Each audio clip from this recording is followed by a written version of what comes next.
Hello and good evening, everybody. Very welcome to Words on Whiskey, episode 44.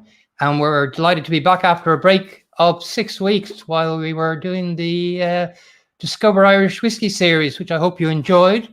But this is back to normal. I'm on my own, and on my own in the sense that I'm hosting on my own, but I do have some fabulous guests with us, and I'm delighted to be back. And thank you for joining us. Hope you're making the best of the fantastic weather we're getting and the pubs reopening. So this weather is certainly for outdoor drinking. So, but look, thank you very much, as I said, for joining us. It's an exciting day, actually. A new store is opening and a new Redbreast release, a single cask Redbreast release. So we're looking forward to tasting that. Some of you may have got some of the tasting packs there that we have in the background. And of course, anytime a Redbreast Single Cask release is brought out, it's a great occasion. So look, let's cut to the chase and bring in our guest. Our guest is Ed Forrester. Good evening, Ed Forrest. How are you? Good evening, Sergios. Yeah, Forrest as in Gump, not Forrester, sorry. Not as in, yes, apologies for that. Thank you for having me. Well, you're very welcome, and thank you for choosing to launch on our show. That's a big occasion, and delighted to be associated with it. So thank you. We are too. It's been a hectic couple of weeks, I'm sure, getting that store up and running. I know, there are a lot of complexities behind the scene as well that have made that store very different to other stores that you'll come across. So perhaps firstly, I suppose, why did you get into this business and how? Wow. Well, gosh, where do we start? I guess I got into the whiskey industry a long time ago. I grew up in my formative years in Scotland.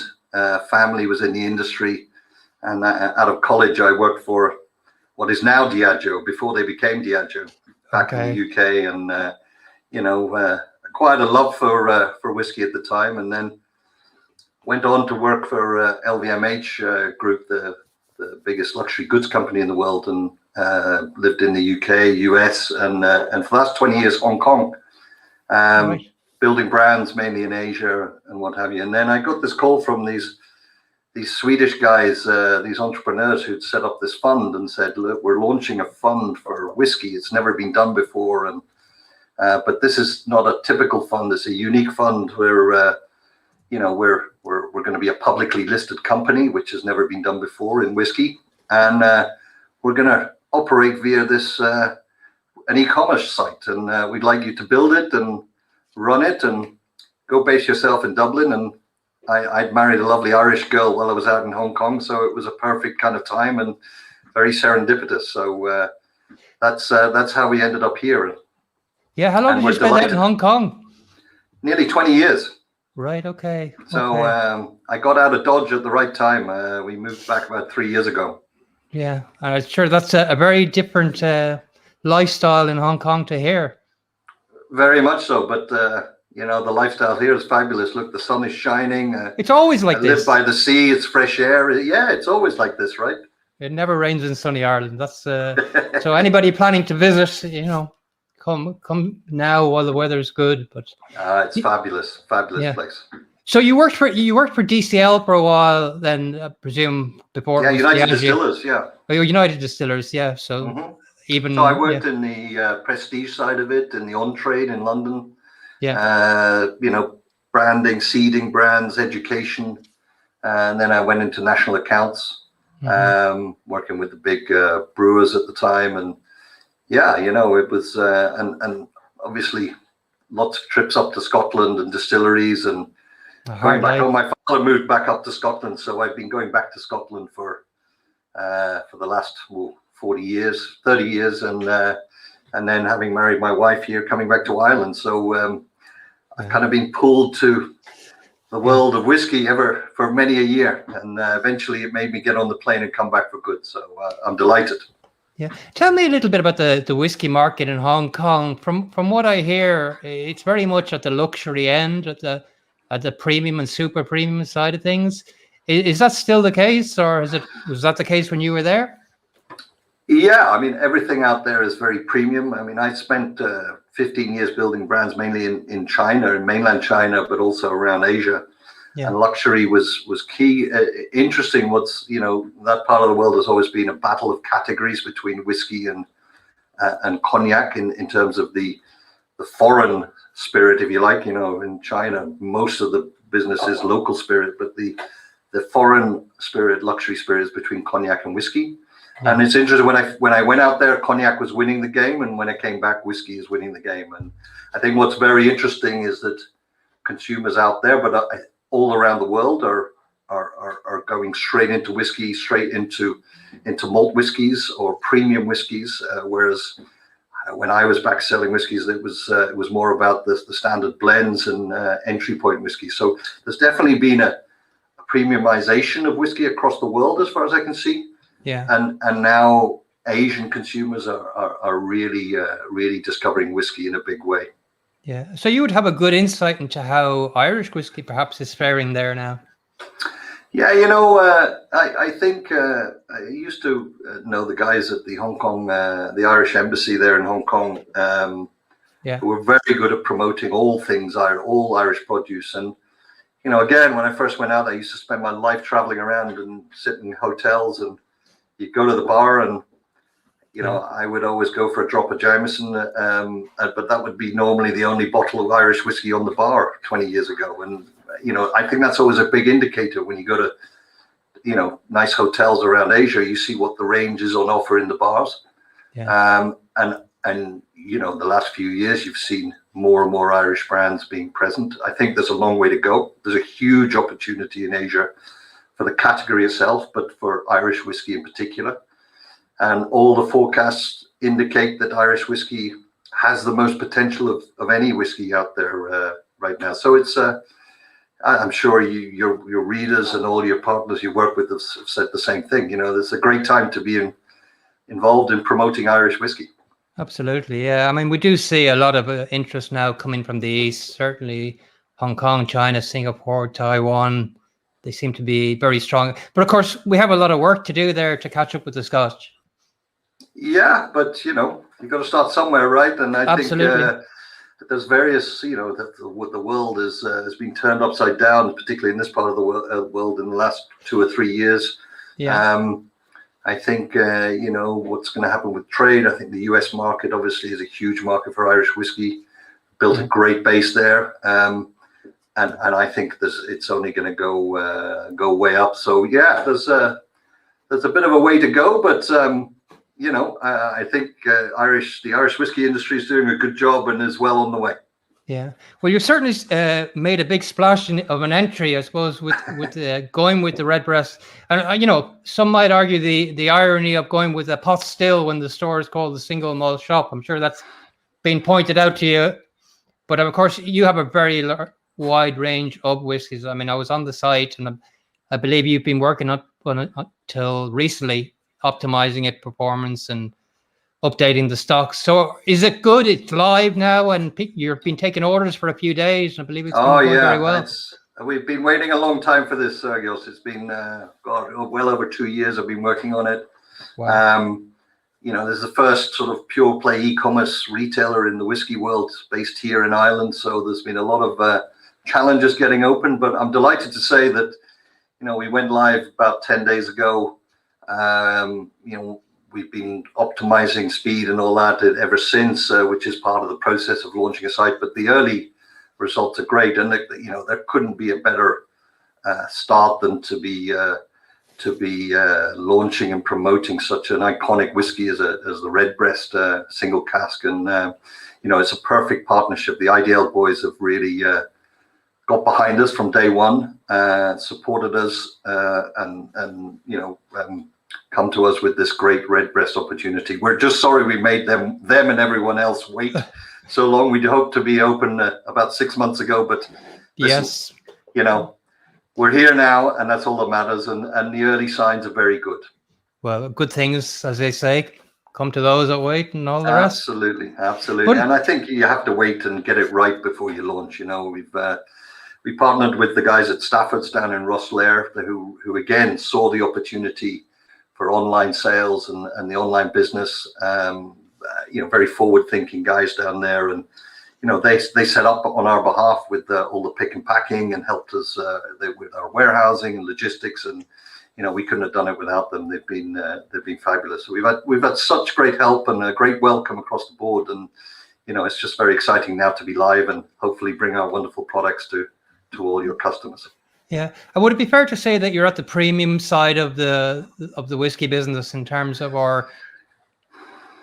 Yeah, look, it's fair to say, we want to offer a premium product in terms of the site presentation, in terms of the experience that the consumer has.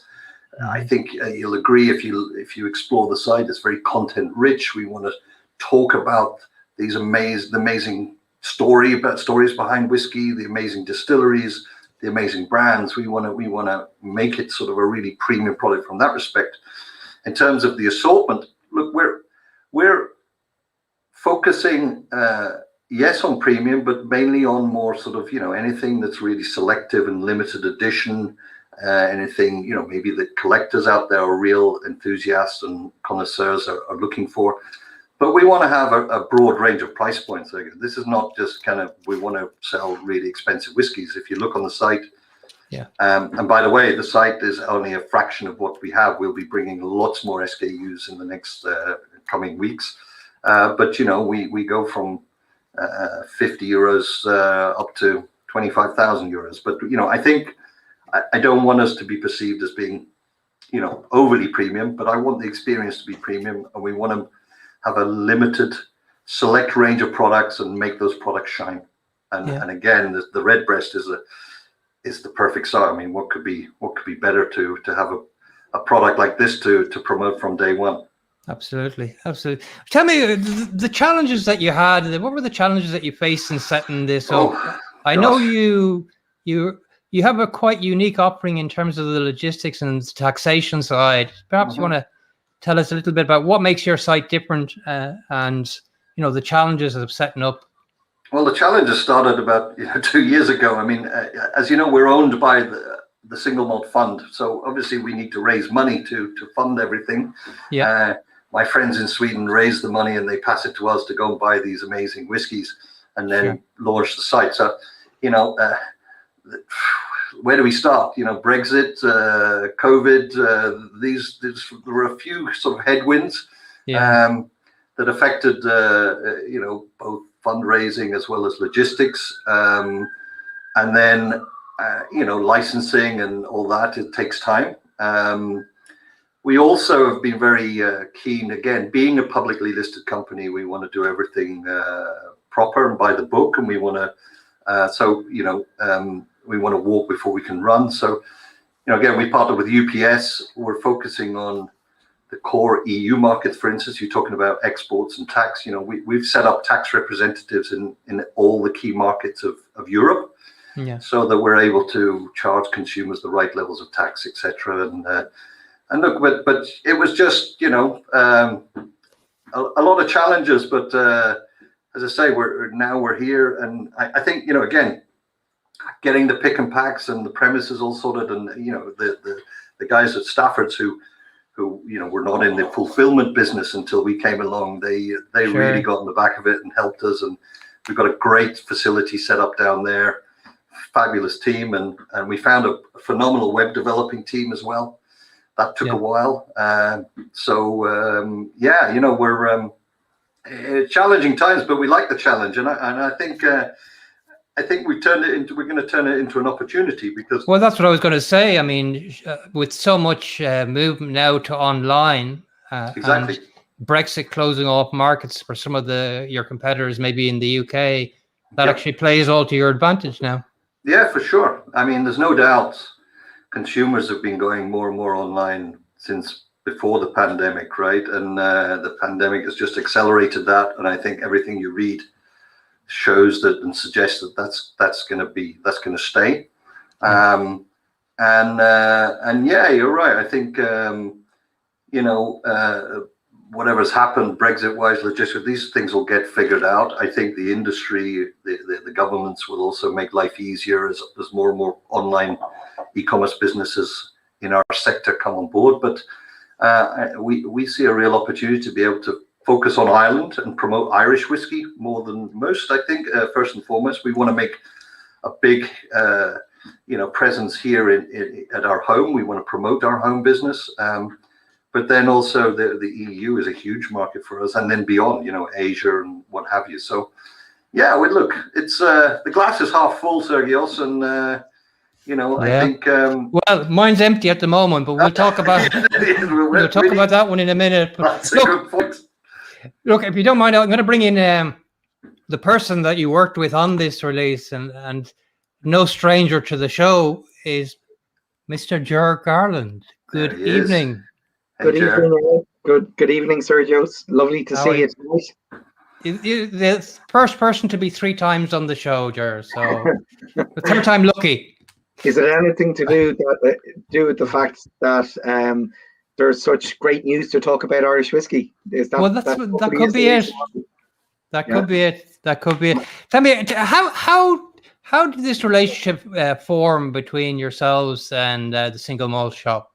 And what was it that Ed was looking for, and what was the process there for somebody that wants to go and try and get one of these casks? Because I mean, you don't deal with just anybody. So, what's the process there, Ger?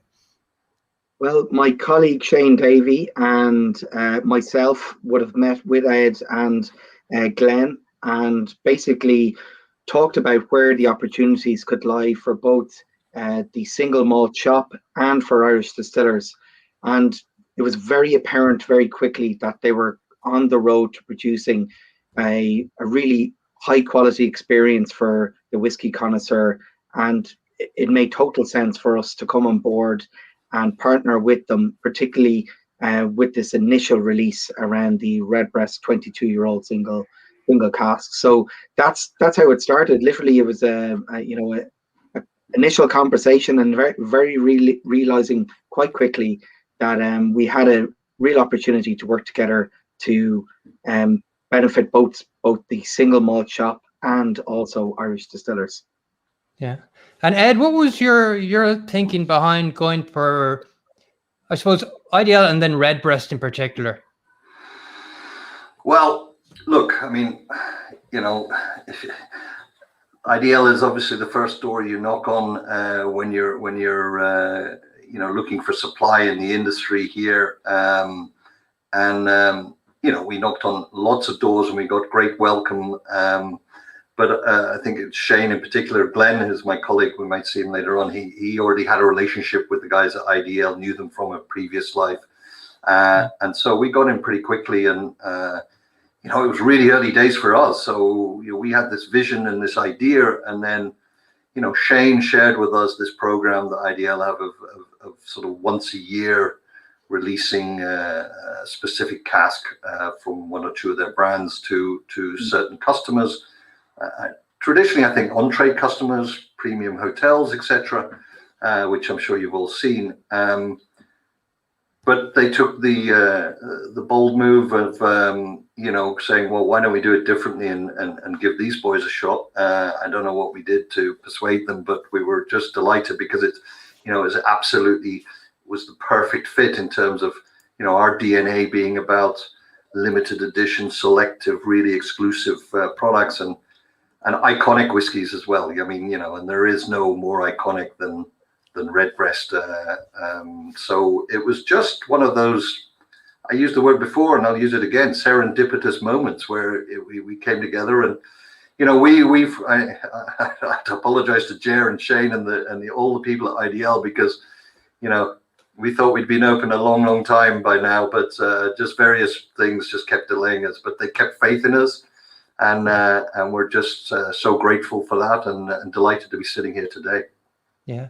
I remember we did discuss this. I think was it just after Christmas we were looking at doing something, but look, we've got there, and I think you've done it right. Do it right. Of course, I'm sorry I made you wait as well, Sergey. So I do apologize. Well, you've made it worthwhile now, so I'm trying to try this actually. All good things, eh?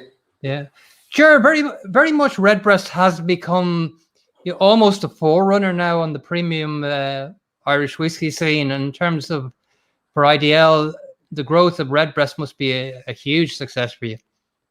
It is absolutely, but like all these things, it's 30 years in the making. It's not an overnight success, and there's a lot of people who've come into the whiskey industry in the last number of years. And I'm sorry to say this, Ed, but you've been around a while, so you've seen. Unfortunately, Irish whiskey was not in the place it is now today, and I'm delighted to say that it is going from strength to strength, just with obviously Redbreast, but I think in particular creating a premium category around Irish whiskey outside of the Irish market, with not just ourselves, but all the other producers that are producing unique and wonderful whiskies within Ireland. But Redbreast does lead the way. It is the biggest selling premium Irish whiskey, and is essentially helping to create a category for premium Irish whiskey where people only know maybe one or two Irish whiskey brands. So I think it does a great job in recruiting consumers that may be Scotch drinkers, maybe Taiwanese whiskey drinkers, and now they're looking at Redbreast and they're going, wow, where has this whiskey been all my life? And that's, I think, the great success of Redbreast, that it is. It tastes great. It's really accessible. It has a wonderful history to it, and it's constantly bringing out new expressions, and single cask like this 22-year-old single malt shop single cask really help that momentum continue. Yeah. I mean, there's a real fondness for Redbreast amongst whiskey experts, whiskey enthusiasts, and now that's coming through to the mainstream, if you like.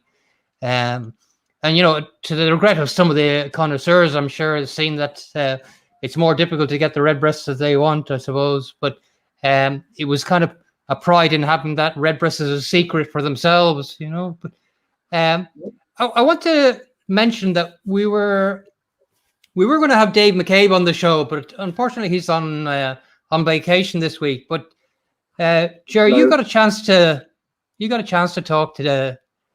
How are you today? And here we are. Things. Oh, they're great, and I really appreciate you taking the time away from the blending lab. I know how busy you are at the moment down in Middleton, and it is great to see it's so busy. But I know you don't have a lot of time, unfortunately, to spare. So again, thank you for joining us today.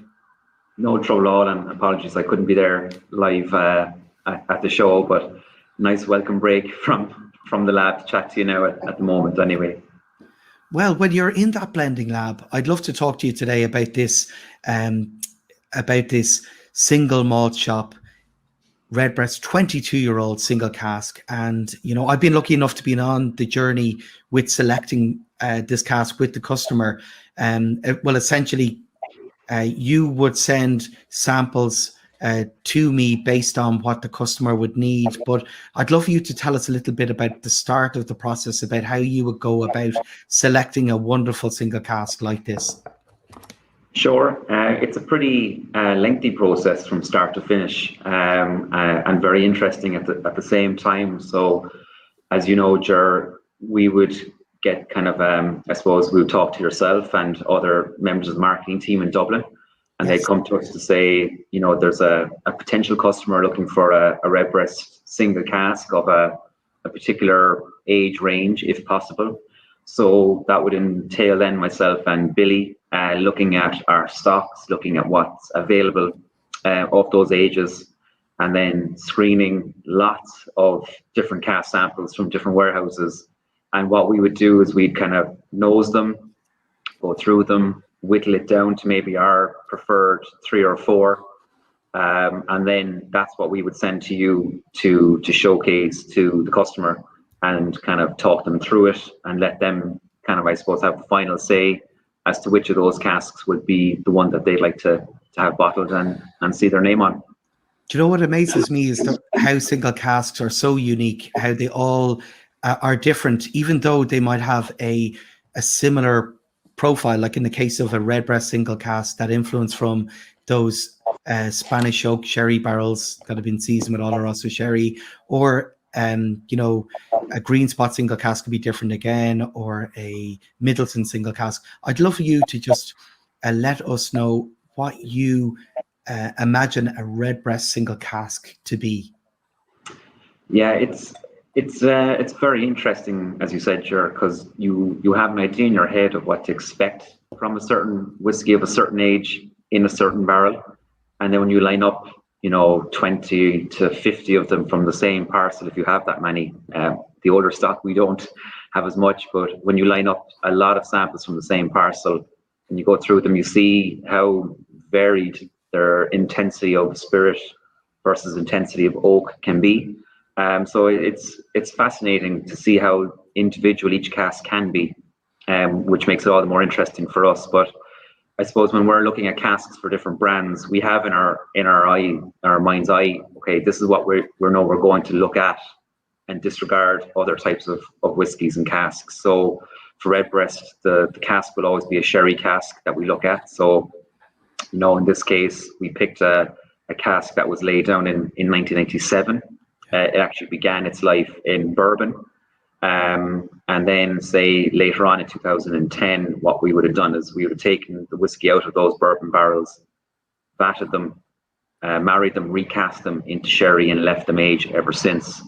And that would be the typical style of cask or whiskey type that we would use for the making of Redbreast 21. Okay. So for us, this cask profile fitted within the Redbreast range, first of all. And if it hadn't been bottled for the Single Malt Shop, we would be using it in a Redbreast 21. And then you look at the distillate types as well. So, for Redbreast 12, say 12 cask strength and 15, we would use two types of distillates, which we would call ourselves between light and the medium style. But when you look at Redbreast 21 and 27, we'd move into two other, a mixture of two types where it would be light and what we call kind of the heavier traditional style. Yes. So this particular cask is that trad pot or trad pot still that we call it. So again, that would be within a Redbreast 21 formulation, essentially. So it works really well when you're trying to look at a Redbreast cask, especially something like this, which is what we call like a recasking in its lifetime, because you're capturing the essence of Redbreast in one barrel. The fact that the whiskey was in bourbon, moved to sherry, and it's trad pot and 22 years of age, that is quintessentially a Redbreast style. So it's fascinating to see the life journey of that whiskey. And if it had not been used for a single cask, we would be using for another Redbreast brand. Sure. This unique style of cask has a really desired and rare style of pot still in it, this trad pot style that is really loved by consumers.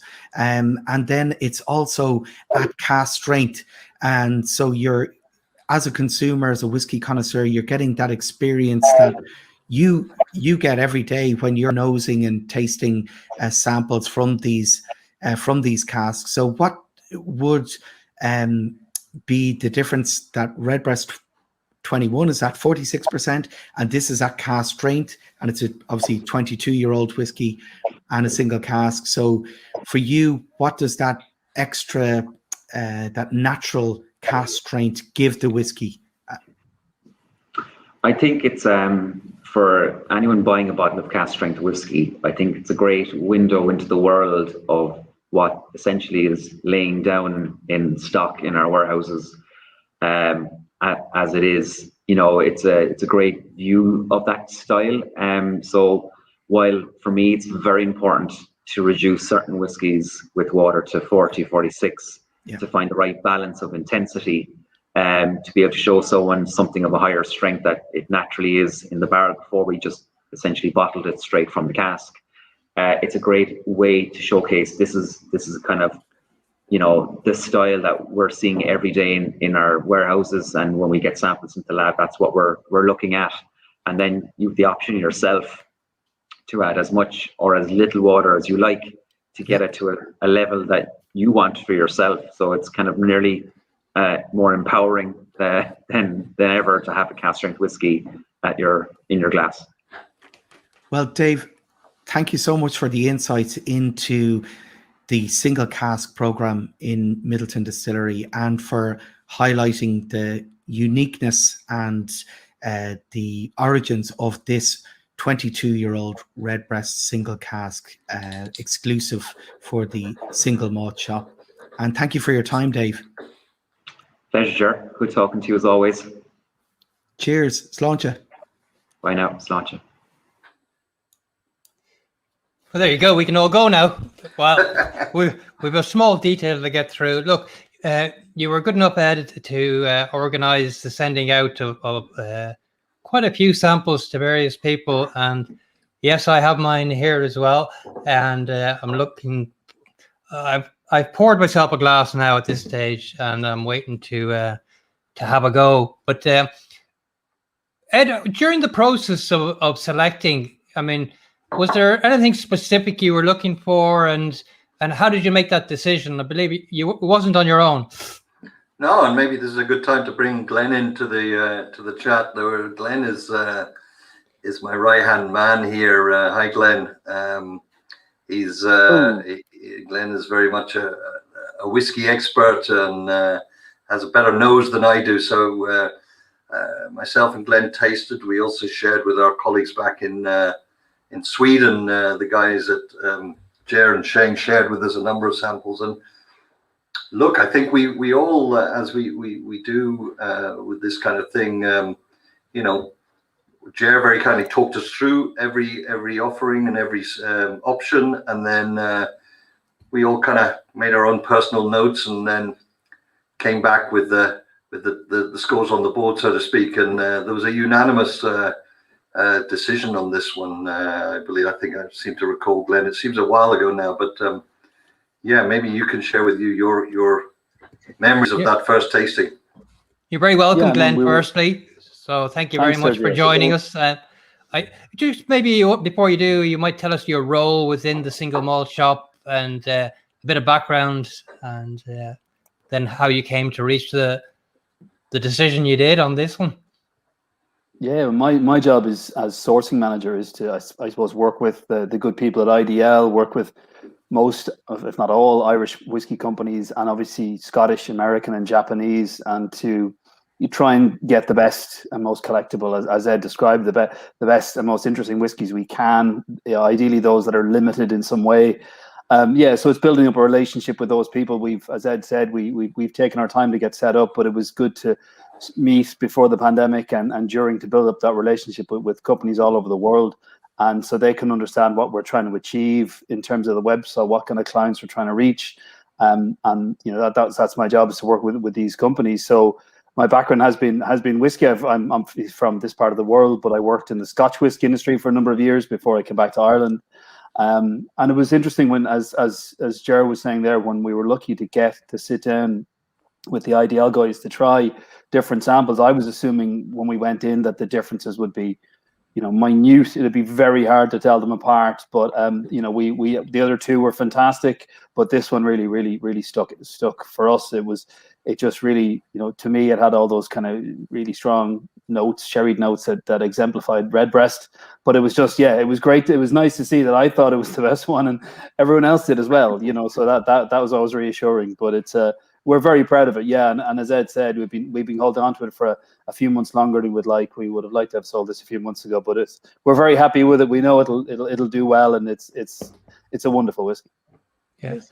Well, look, I'd like to invite our audience as well to join us in the tasting, and if they have any tasting notes they'd like to offer, and any comments about the whiskey, and then, of course, any questions that they can pose to our panel here today.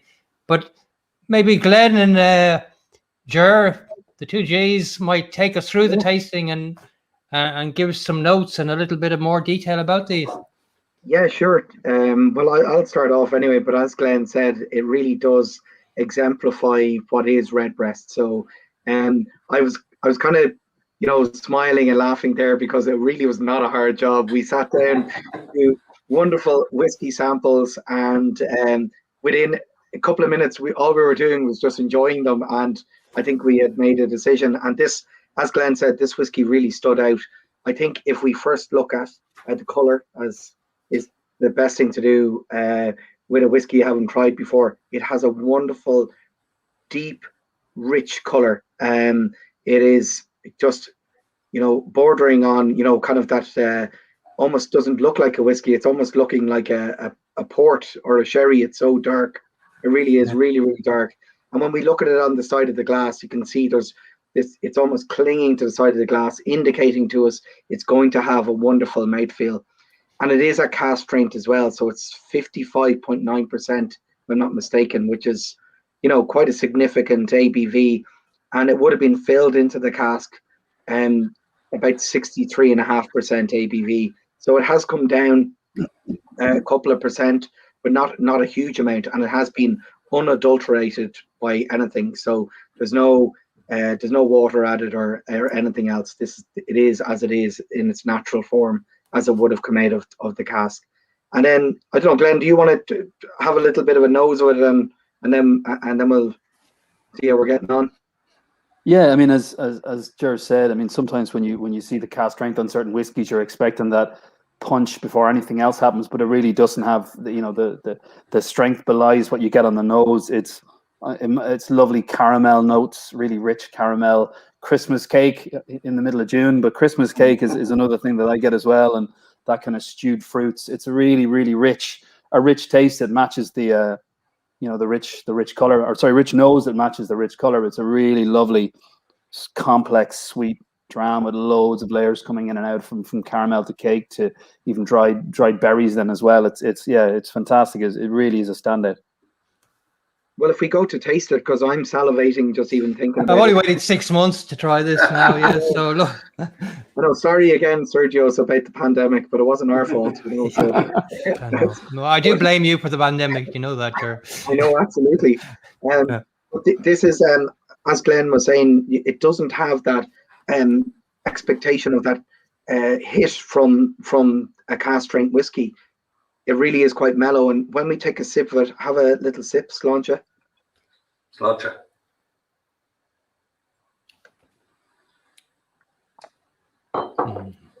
Like it's wonderfully balanced, but immediately like you're hit with those rich tannins. There's like leather and tobacco quite notes that just immediately kick in. There's a nuttiness to it, a real nuttiness. That vanilla that Glenn was talking about, the caramel vanilla type note, is really there. Both from, I suppose, the initial casking in those ex-bourbon barrels, and then obviously the European oak, the Spanish oak barrels made from Galician oak, which are full of vanillin as well, and all those sugars, wood sugars as well. And there's a really raisin kind of sultana note at the back. The spiciness fades away, and it's so long, but really balanced is what I'd say about this whiskey. So really there's a real molasses and treacle, and like get a little bit of licorice in it, and a bit of marzipan, funny enough. Yeah, absolutely. Yeah. There is that kind of almond type note to it, all right. It has incredible length. I'm feeling it. That's just going on and on and on. Yeah.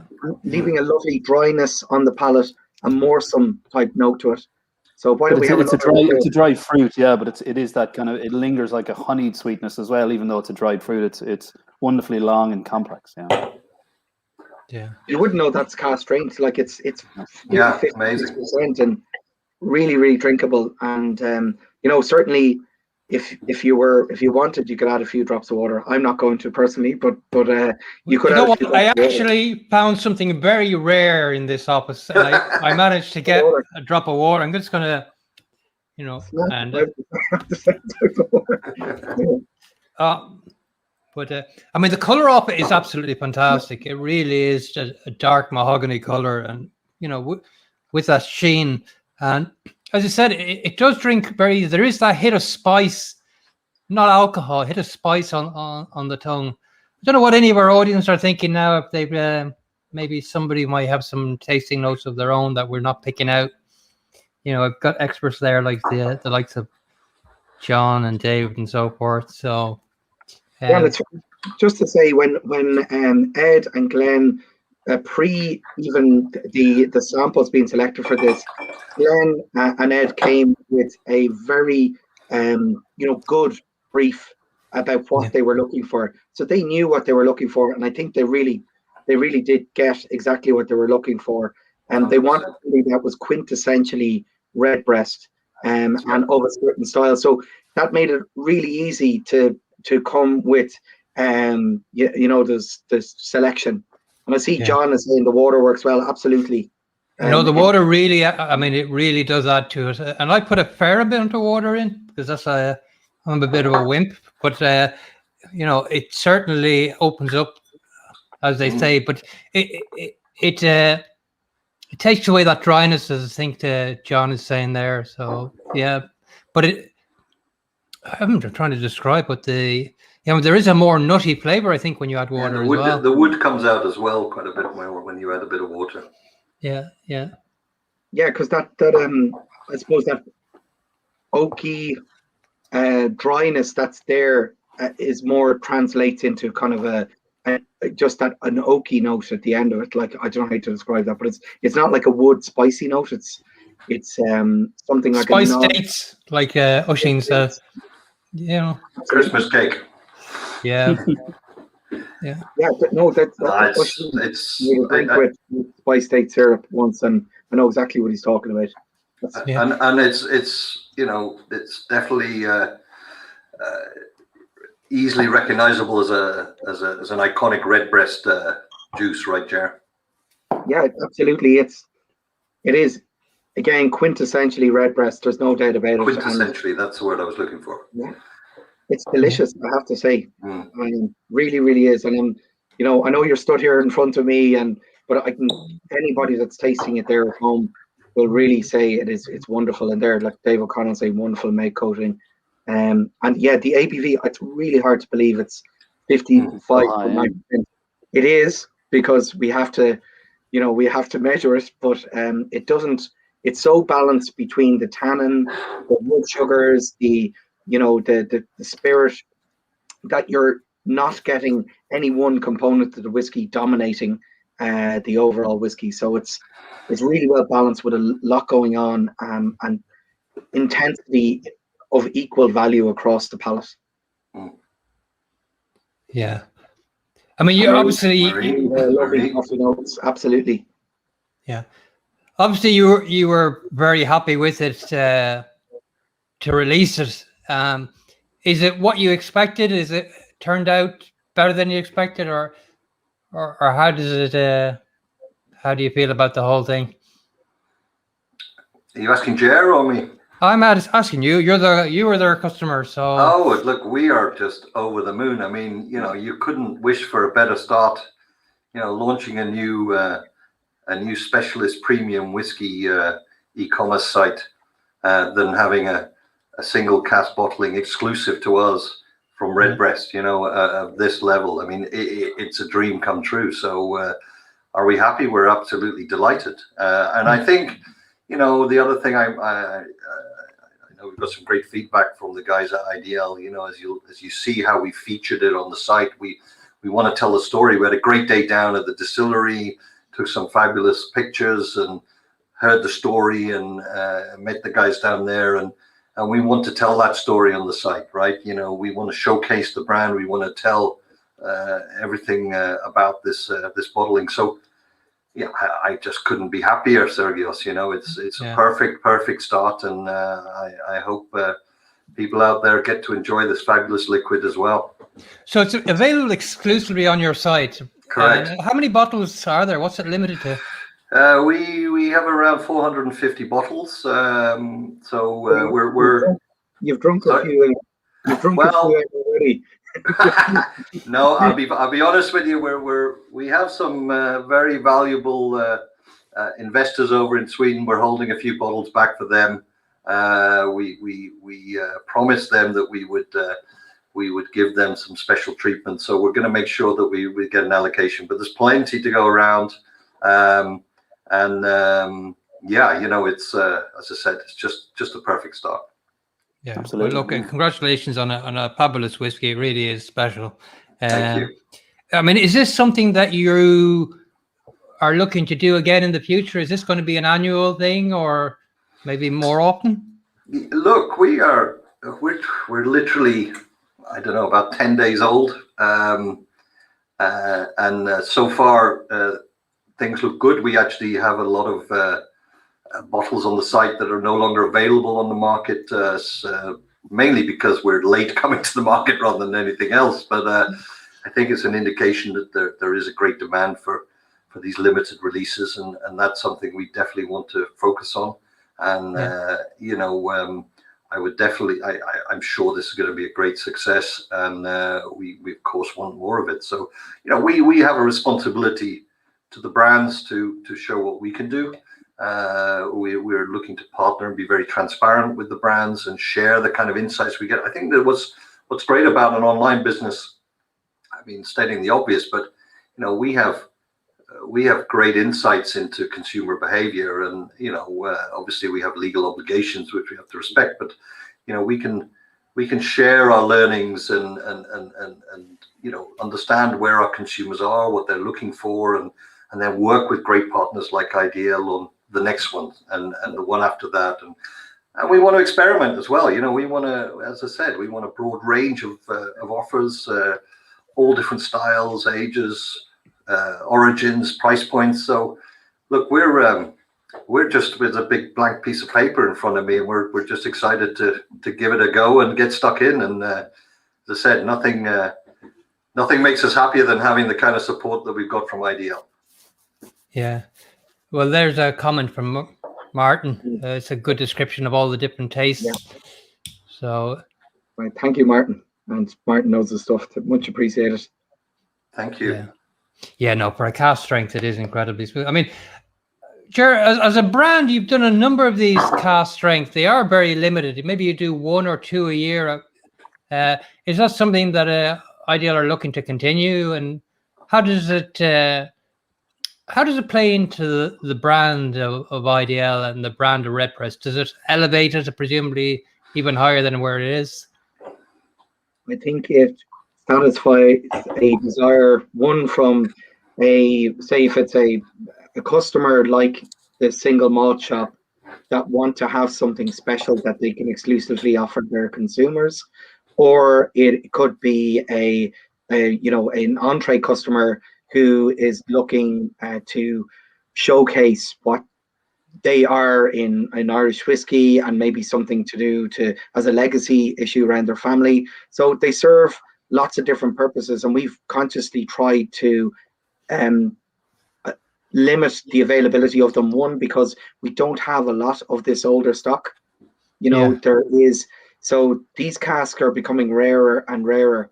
And although there is over 8 million barrels under the stewardship of Kevin O'Gorman down in Middleton Distillery, really the vast majority of those go to making one brand, and stock of this age is really limited. We're very lucky to have it, but we're very conscious that it is a finite resource and it should be treated that way. So it is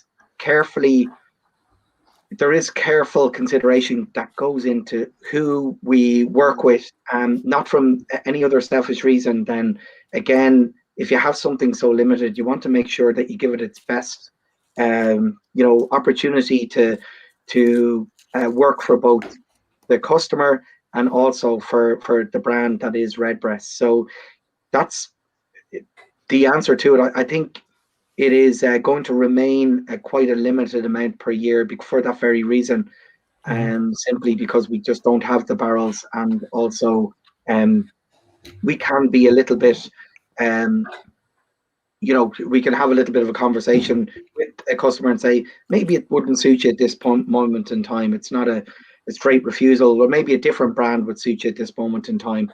But Redbreast certainly is the one that we get most asked about. So that's my thinking on an answer to that, Sergio's. Yeah, I mean, obviously, Ed and Glenn, you've done your homework and done your research and found the sweet spot for the enthusiast and discovered the Redbreast range, and obviously taking it to another level with this. In terms of the store, you'll be stocking the full Redbreast range, or? No, we don't have the full Redbreast range today we have this and the 27-year-old, and we're just talking to Shane based on our initial feedback, because everything we said, we probably want to start broadening it, because our initial thought was that we want to be quite selective here. But as our early indications are that, particularly for customers here in Ireland, we think we can broaden the range. The demand is there, and obviously you focus around a brand like Redbreast. I mean, the delay that we've had in coming to the market has only helped, I would say, because whenever you see reports that IDL bring out or market data, the Redbreast brand is just going up and up and up. So of course we want to we want to broaden the offer, and we'll try. We're going to try lots of things. We obviously have an obligation to make this thing work, but we also think we're gonna learn. We're gonna get surprises. We want to test lots of things, and that's again going back to the partnership. I mean, I was talking to Shane the other day, saying, right, there it is. What else should we be putting on? What are we missing? What should we try? And that's just going to evolve in the course of the next few weeks and months. So. And are you looking maybe all to take options are on? open. Yeah, are you looking maybe to take on maybe Glenn? You may have looked at some of the newer distilleries and the newer brands. Have you had a good look at those, and what's your impressions, and are you likely to put them in stock as well? Yeah, look, we have other brands. We've IDL, we've Teelings, we've Welch's, and we'll get others. At this stage, it's trying to have those brands that represent what we want, something that's a little bit more limited, a little bit more collectible. But as Ed said, we'll learn as we go. It'll be great to be surprised if something is selling really, really well. So we'll look at others. I mean, there's a lot, as you said, there's a lot of new distilleries in Ireland. And we're keeping track on what we can get, what there, and how it fits, and what we sell today, might be different from what we sell a year from now for certain items. So it's going to be interesting, and not to go into Scotch, but we're doing that with Scotch as well. We're looking at the well-known brands and the lesser-known brands that we all want to, and we also want to tell a story, whether it's Irish or Scottish or American or Japanese. We want to say we think this brand is interesting because, and tell the story behind it, the brand or the distillery it comes from as well. Yeah, but I would definitely say, Fergus, if I may, that I think given where we're at, where we're based here, it would be crazy not to experiment and broaden the offer of Irish whiskey. That's not something we necessarily do with other categories. So, we're interested in reaching out. This is just the beginning. We're going to be reaching out to all partners, but there are certain criteria, and we'll be looking at lots of different offers. But we're just here as a new player in the market. We hopefully are here to increase and add to the market rather than take anything away from anyone. I think the consumer is going, as I say, online. I think there's room for a new premium player here. I think we'd like to, obviously, like any retailer, you want to stand out, do things differently. But at the same time, we want to give the customer what they want. So if the customer's there, and we will know whether the customer's there or not, we'll be looking to give the customer what they want. So, again, we're just really grateful to be welcomed into the industry in this way, and we hope that we can, we're going to be around for a while, and hopefully prove that we can add to it in terms of promoting Irish whiskey across the board. Yeah. Oh, there's David, and I'm sure he's not the first to be thinking this or saying it, but he wanted bigger samples. Thank you, David. Yeah, he wanted bigger samples. So he's on his bike there. If he gets his bike over this way, we may be able to find him something. Oh, there's bike. Yeah. Well, look. I mean, I've had a good look at the store actually and played around with it. I can see the speed has improved a lot as well. But you are very much bringing not just the spirits as well. I mean, you are bringing, a bit of interactive video and a bit of history and a bit of knowledge there as well to somebody that business. So, even if you're not a whiskey drinker, it's very interesting to go and read the notes about all the different regions from around the world, not just Irish whiskey. And, I have to say, I find it interesting to have a look at the Japanese section as well, and the Scotch section, and see what's out there. So, yeah.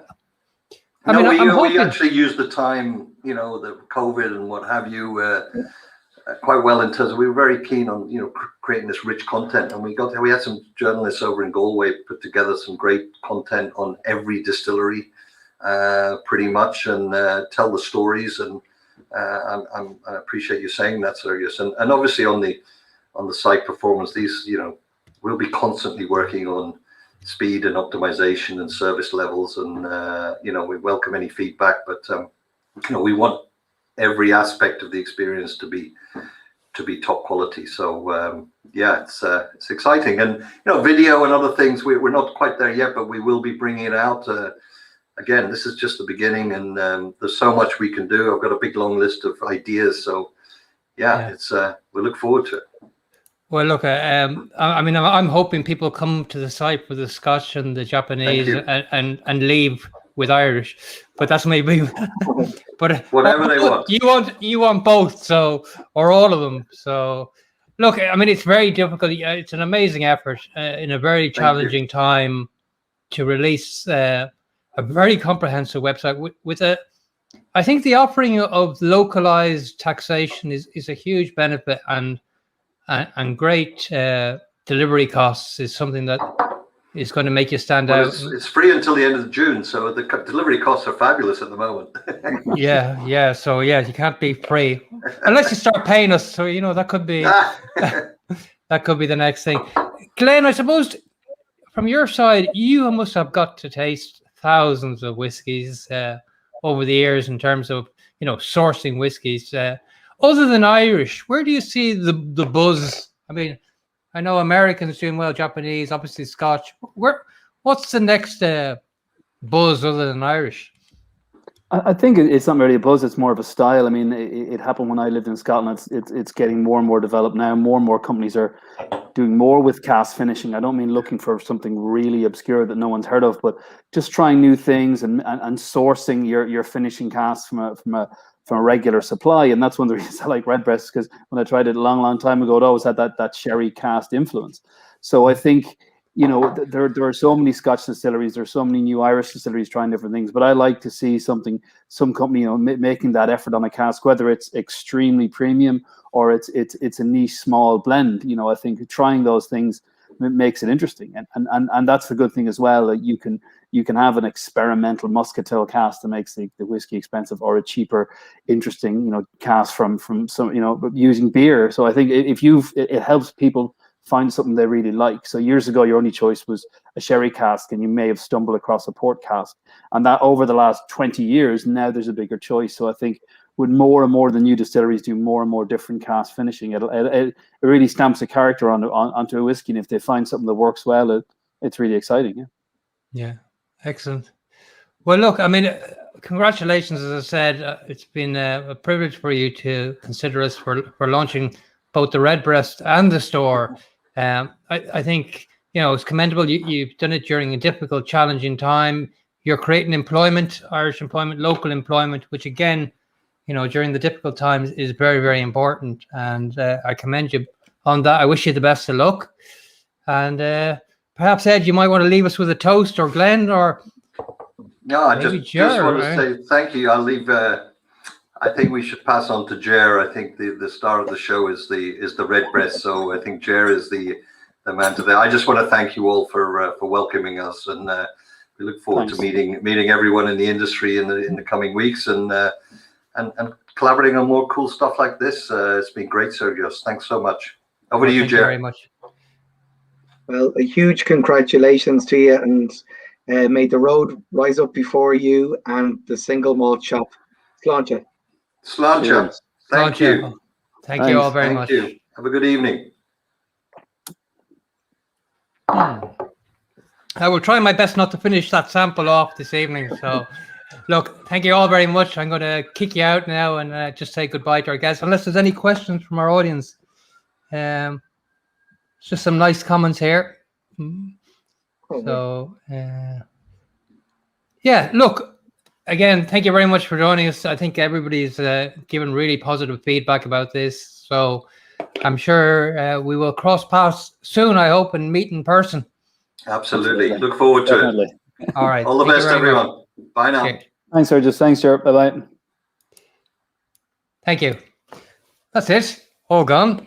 I still have some spirit left in my glass, so I will be staying on for a while. Look, I hope you enjoyed that. It is something very different, and I'm delighted to have Words on Whiskey. It's back. I did enjoy, as I said, doing the Discover Irish Whiskey, and if you want to catch up on those, they're still available. So we will be continuing. Obviously, we're delighted as well to have got the latest issue of the magazine out. We hope you enjoy it. We've got lovely feedback. Thank you very much for that. If you haven't subscribed, please do visit our website for news and for subscribing.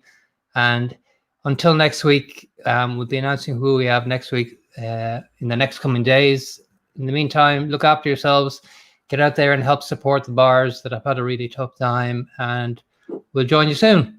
Thank you very much. Sláinte.